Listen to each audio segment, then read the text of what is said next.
hip hop, Yeah, hip hop, hip bars is back. hip hop, Sam hip and hop, oh God, hop. what's Hip up with you? Yes.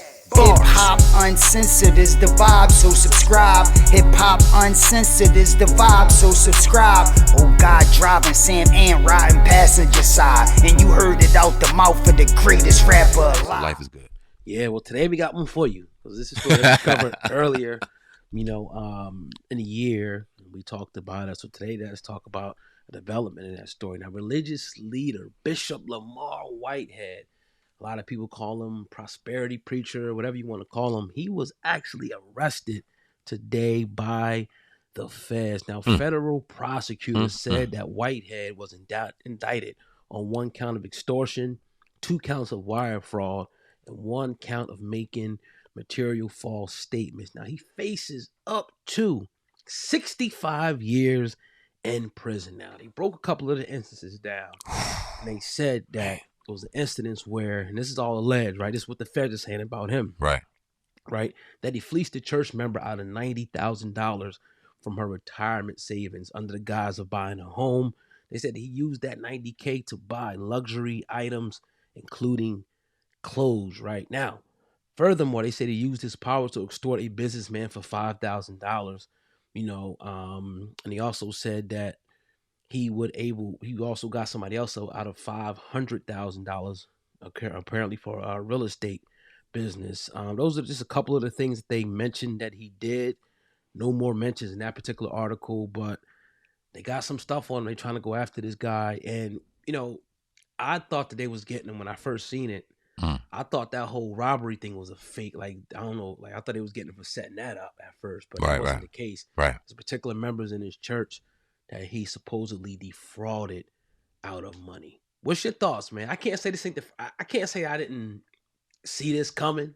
Right. But go ahead. I'll let you rock out. Not surprised at all. Right. And here's what I'll say. If I could put my mind in the mind of a crook, right?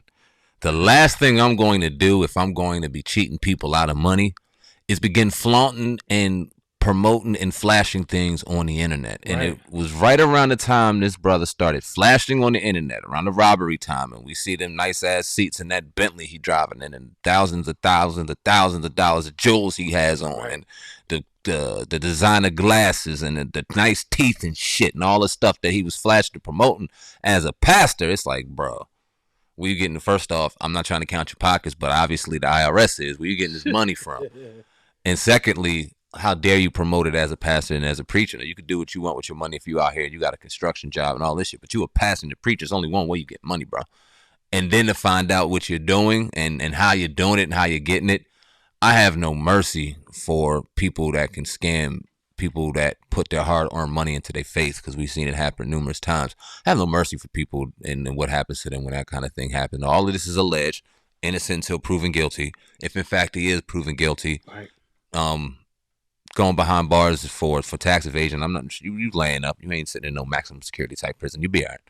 Yeah, and the thing is, man, like, I know people are going to say in the comments, they're like, well, what about all the other people that's taking money from the black community? That's the first thing people want to say. Well, but at the end of the day, he took a lady who, and this is allegedly, this is what they're saying, took a lady inside the church that had a retirement savings, meaning she could have been saving upward of 20, 30, 40, 50 years. You never know. That's for her retirement. Take their money, take her money, you know what I mean? Promise something, whatever. Don't come through on a deal. Trick off the money. I've seen this over and over with people, man. They set up these fake businesses, or they're fake gurus, or whatever the case may be, and they fleece people out of money to give them money, and they promising them all the world. Oh, we're gonna give you this, we're gonna set this up for you, we're gonna do this for you, we're gonna do this for you, and they never do it. Yeah, it's a shame. And it's a shame, and it's going on way more than we think. And it's because people are, I think they're looking for hope. You know what I mean? Some people are more gullible than others, so certain people prey on certain people. You got people coming into a church looking for Jesus, looking for, the next thing or whatever, looking just to make it through the week and stuff like that. And you praying on these people, man. Right. That's sad, man. And I seen it coming. I look at people's character, And I seen this dude, and I seen how flashy he was, and that's a lot of preachers that's flashy, Right. but the way he went about it Mm-hmm. was like, dog, like, what are you doing? And not to say that preachers can't have money, Exactly. that they can't, because I seen a lot of preachers. I was looking at this one lady, and she was and what they got a church out in Sacramento, and every year they feed like, they started off feeding like 5 or 6 families. Now it's up to like 10,000 something families they feed like every year. It's not just around the holidays. Like they're out there, they feeding people. Dope. So they're taking the money and actually putting it back into the community. I got no problem with that. Mm-hmm. And not to say that I don't know what he did with the community, but Right. If you can't you scam one member, to me that one church member, that ruins your credibility, in my opinion. Yeah. For everything else you do. And it's a spit in the face when you flaunt it and show it on the internet.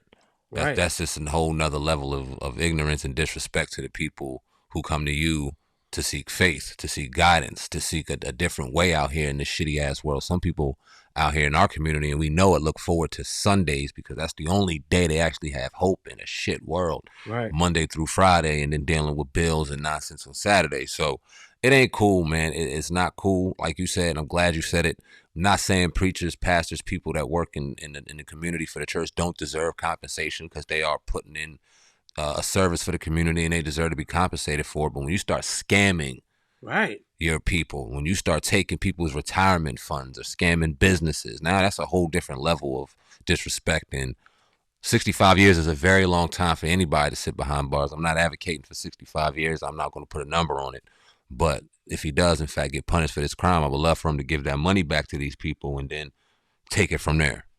You know what I mean? Yeah, that means that they was watching him.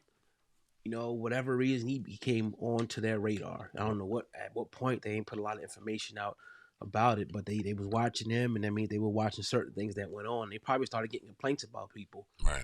Then being a non-profit organization, your books have to be opened up to scrutiny from anybody, including the government. Mm. So I guess if things ain't going where they're supposed to go and things like that, you could probably get in trouble. Now, I'm sure, like, you can buy different clothes and things like that, and but you at the Louis Vuitton store, the Gucci store, and things like that. I mean, I get it. Like, if you making millions of dollars and you going to Gucci and Louis, it may not seem like that much of a bad thing. Right. It just may not for Right. a lot of people. But I'm not trying to count your pockets, but like, what are you doing in the community? Because this is what this work is supposed to be about. Mm-hmm. This is based on Jesus and God and doing good deeds. Like, was Jesus? Would Jesus wear Louis Vuitton? Would Jesus wear Gucci? Or would Jesus be out in the street feeding the people, talking to the people, trying to heal the people? Right. So that's my thing with the whole thing. I think things get convoluted, and it's like this thing that started. I don't know exactly what year it started. This whole prosperity gospel thing, where these pastors come out and they prey on poor people, pretty much saying, "Look, give me your last right now, for the hopes of getting your riches in heaven. In the name of Jesus. In the name of Jesus." And meanwhile, you got some pastors with jets, dog. God. Creflo Dollar got a $20 million jet. A jet. Like, I mean, gold fucking toilet, seats and gold toothbrushes. I bet you hit jet see heaven. My bad. Yes, what I'm saying. Yeah. So it's like, don't betray the legitimate aspirations of the people. I don't care whatever religious sect or group you in. Don't do that to the people. It's the people, and the people are usually genuine about what they do.